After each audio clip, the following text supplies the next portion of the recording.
ভোগের খিচুড়ির একটা আলাদা মহিমা। তা ভোগের খিচুড়ি নানান রকমভাবেই আপনারা তৈরি করেন। তা আজকে আমি যেভাবে ভুনো খিচুড়ি রান্না করলাম সেটা খেয়ে আপনারা পোলাওয়ের সাথে না ভুল করে ফেলেন। তাহলে পুরোটা একবার দেখে নিন। হ্যালো ফ্রেন্ডস, রুবিস কুকারি 2 থেকে আমি রুবি বলছি।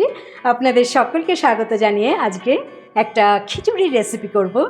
মেনলি আজকে গুরু পূর্ণিমা, সেই গুরু পূর্ণিমাতে আমি খিচুড়ি করব। খিচুড়ি তো নানান ধরনেরই হয়ে থাকে, তা আজকে আমি যে খিচুড়িটা করব সেটা ঝরঝরে ভুনো খিচুড়ি। তা দেখুন আমি কিভাবে এই ভুনো খিচুড়ি করি। নিলাম 1 কাপ গোবিন্দভোগ আতপ চাল। আতপ চালটাকে ভালো করে 2 থেকে 3 বার ধুয়ে নিতে হবে। যতক্ষণ এই সাদা জলটা থাকবে ততক্ষণ কিন্তু এটাকে ধুয়ে নেবেন।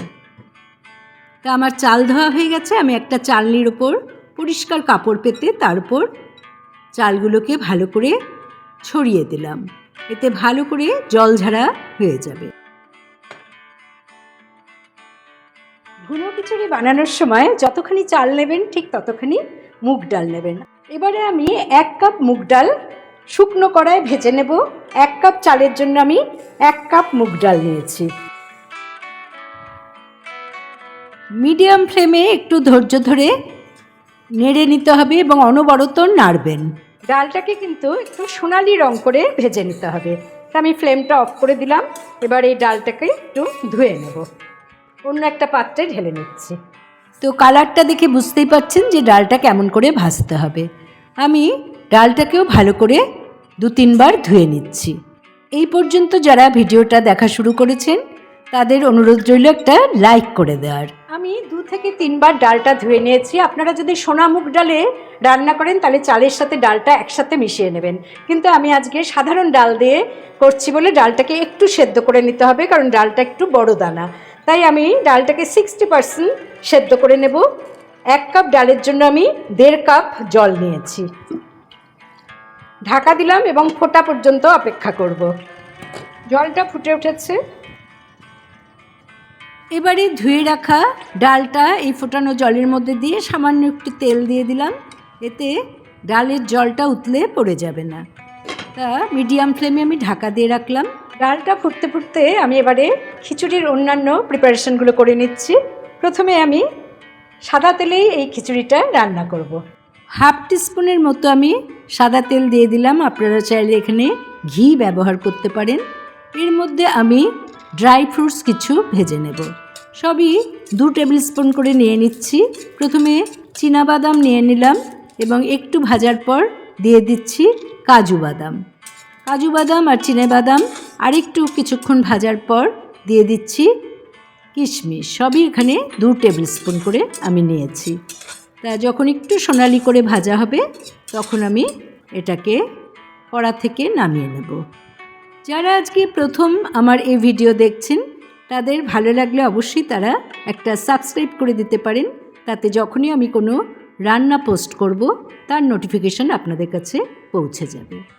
তা আমি এখানে 2 টেবিল স্পুন সাদা তেল আর তার সাথে 2 টেবিল স্পুন ঘি অ্যাড করে নিলাম।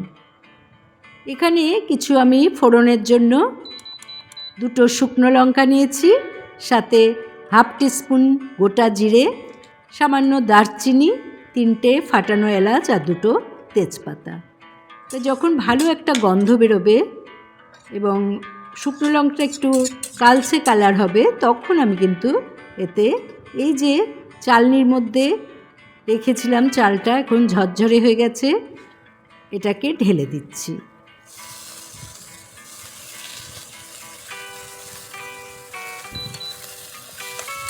সাথে সাথেই ভালো করে এটাকে নেড়ে নিতে হবে এবং ততক্ষণ পর্যন্ত নাড়তে হবে যখন চালগুলো একেবারে ছাড়া ছাড়া হয়ে যায়। এদিকে দেখুন ডালে যে 1.5 কাপ জল দিয়েছিলাম সেটা কিন্তু সম্পূর্ণ শুকিয়ে গেছে। আপনাদের দেখিয়ে দিচ্ছি যে ডালটা কতটা সেদ্ধ হয়েছে।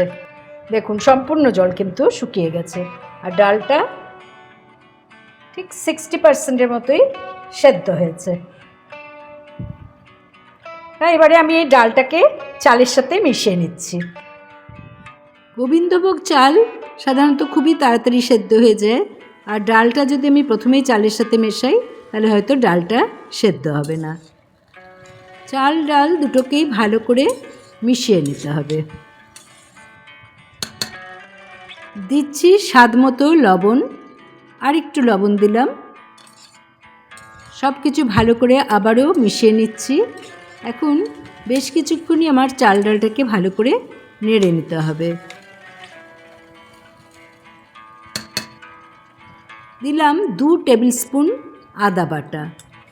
আদা বাটাটা একটু বেশি দিলাম, কারণ খিচুড়িতে একটু আদার গন্ধটা ভালো লাগে। আদার সাথে চাল ডালটা ভালো করে মিশিয়ে নিচ্ছি। শুকনো ইনগ্রেডিয়েন্টসের মধ্যে 1 টিস্পুন জিরে গুঁড়ো, 1 টিস্পুন ধনে গুঁড়ো আর 1 টিস্পুন কাশ্মীরি লাল লঙ্কার গুঁড়ো দিয়ে আমি আবারও ভালো করে মিশিয়ে নিচ্ছি। আপনাদের সুন্দর সুন্দর কমেন্ট আমাকে খুবই মুগ্ধ করে এবং রান্নার আগ্রহ আরও বাড়িয়ে দেয়। তা বন্ধুরা, আপনারা ছোট্ট করে একটা কমেন্ট করবেন, তাহলে আপনাদের পরিবারে যাওয়ারও সুবিধা হবে। দিলাম 1 টিস্পুন হলুদ গুঁড়ো। চালগুলো যখন সুন্দর ঝরঝরে হয়ে যাবে আর একটু ট্রান্সপারেন্ট কালার হয়ে যাবে, তখন আমি এতে ঢেলে দেব ফুটিয়ে রাখা 3 কাপ জল। কারণ চাল 1 কাপের জন্য 2 কাপ জল, আর ডাল যেহেতু আমি হাফ সেদ্ধ করে নিয়েছি, তার জন্য আমি 3 কাপ ফুটানো জল এখানে দিয়ে দিচ্ছি।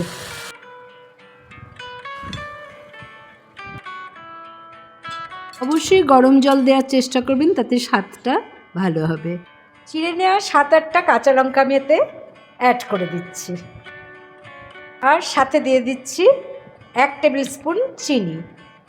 এই খিচুড়িটা পোলাওয়ের মতো একটু মিষ্টি মিষ্টি হলেই ভালো লাগে।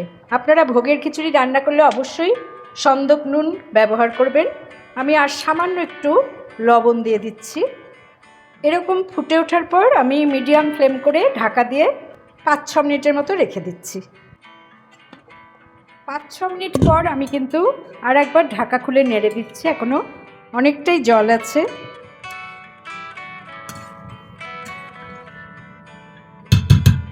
আমি আবারও ঢাকা দিয়ে আরও 3 মিনিটের জন্য মিডিয়াম টু হাই ফ্লেমে রেখে দিচ্ছি। সুন্দর একটা কালারের জন্য আমি 1 চিমটি জাফরান দিচ্ছি। এটা সম্পূর্ণই অপশনাল। এতে কালারটাও যেমন ভালো হবে, তেমনি গন্ধটাও খুবই ভালো হবে। আমি আরেকবারও নেড়ে দিলাম। খুব বেশি নাড়বেন না, তাহলে চালগুলো ভেঙে যাবে। এবারে আমি দিয়ে দিচ্ছি এতে গরম মশলার গুঁড়ো 1 টিস্পুন, আর সাথে ঘি দিয়ে দিচ্ছি 2 টিস্পুন।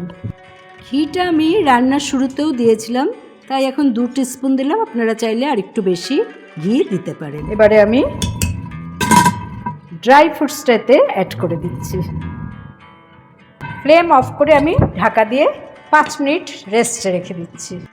দেখুন কতটা ঝরঝরে হয়েছে খিচুড়ি। এটাকে অনেকে পোলাও বলেও ভুল করে, কিন্তু এর টেস্ট কিন্তু অসাধারণ হয় এবং নানান রকম ভাজাভুজি, আলুর দম বা পনির দিয়ে এই খিচুড়ি খুবই ভালো লাগে।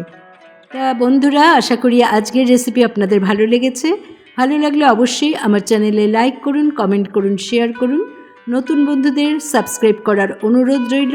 পাশে বেল বোতামে অবশ্যই ক্লিক করতে ভুলবেন না, তাতে যখনই কোনো নতুন রান্নার রেসিপি শেয়ার করব, তার নোটিফিকেশন সহজেই আপনাদের কাছে পৌঁছে যাবে। আমি সুন্দর করে একটু বেড়ে আপনাদের দেখিয়ে দিচ্ছি যে এই খিচুড়ির সাথে ঠিক এরকমভাবে সাজিয়ে যদি ঠাকুরের সামনে ভোগ দেওয়া যায়, তাহলে সেটা দিয়ে আপনি পরম তৃপ্তি পাবেন। নতুন বন্ধুদের বলছি, যারা আপনারা সাবস্ক্রাইব করবেন তারা অন্তত 24 ঘন্টা অপেক্ষা করবেন, বা তার একটু বেশিও হতে পারে, কিন্তু আমি কিন্তু তাদের অবশ্যই সাবস্ক্রাইব করব। আর সবসময় লাইক করে পুরো ভিডিওটা আমি দেখি। ভালো থাকুন, সুস্থ থাকুন। পরের এপিসোডে নতুন রান্নার রেসিপি নিয়ে হাজির হব আমি, রুবি। Thanks for watching.